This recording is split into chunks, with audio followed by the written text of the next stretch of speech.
Cool. I'm Nate Kaemingk. I am the founder of betterforecasting.com.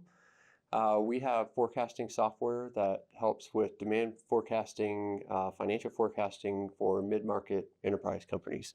Yeah, my dad owned a business when I was a kid, and so I've kind of always had this itch to try and start a business. This is actually the third business that I've started.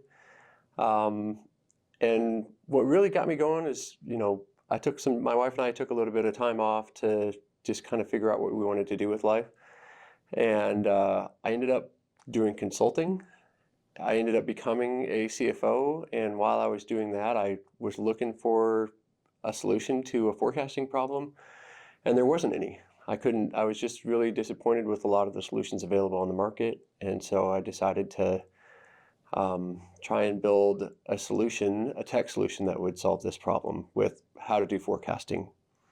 Yeah, so some big successes we've had in serving our customers have primarily been around reducing uncertainty in business planning. So there's one customer that we started, they're a manufacturing company and they've got, lots and lots of things that they sell. And the biggest issue that they were having was, well, how much inventory should we hold? How do we handle seasonality? How do we handle, outside things like, okay, weather affects some of their products. And for them, we've actually been able to reduce the amount of uncertainty they have around. So it's not just that we can forecast what the sales are going to be, but it's more that we reduce the amount of uncertainty around what the sales could end up being, just by being able to explain some of the item, explain why something happened, or at least be able to give a pretty good reason for why it happened. And so it's not so much, landing the perfect forecast. It's more, and this is part of the technology we offer, it's just reducing the amount of uncertainty, which makes their business decision process so much better and is saving them a lot of money. And so that's why we're here. And uncertainty is not fun. And so we found ways to reduce uncertainty significantly. So some of the biggest challenges for running a startup are, nobody knows who we are.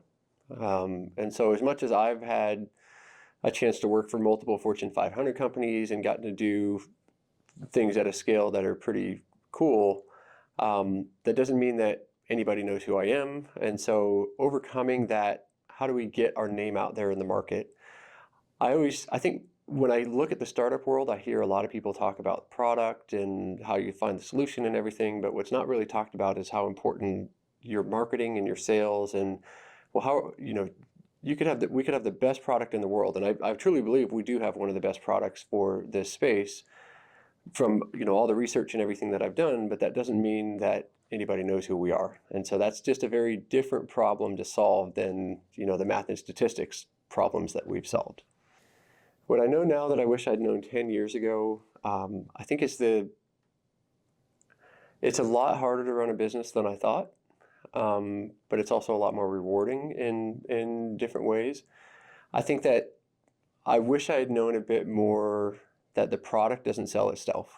I think most of what we see online and social media and all of those kinds of things really talk about people launching a product. And even in this AI-enabled space that we're in today, I see a lot of, hey, I solved this problem, and the supposition, I guess, is that, well, now I have a company. And it's like, well, the product is not the whole company. It happens to be the thing that delivers and be the thing that makes your customers happy and makes them stick with you and keep coming back. But it's not the only piece. And then I guess the last piece that I would say is I don't think I knew how much I would grow in this process.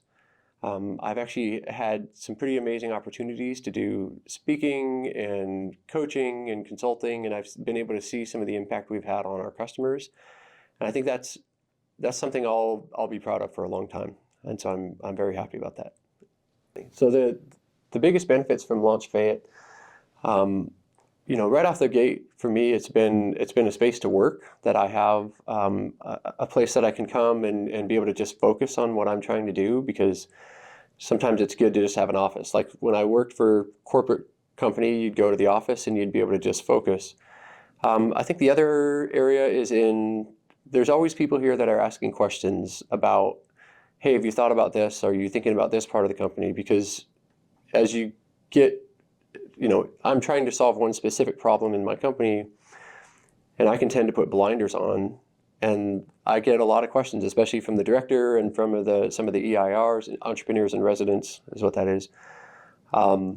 Hey, are you thinking about this? Can we outsource that piece? And you just get a lot more brain power applied to your business than what you can come up with on yourself. And you got to get a lot of perspectives that are, you don't have to do everything they tell you, but you certainly are benefiting from having a different perspective from the outside of your business that just makes your business better overall.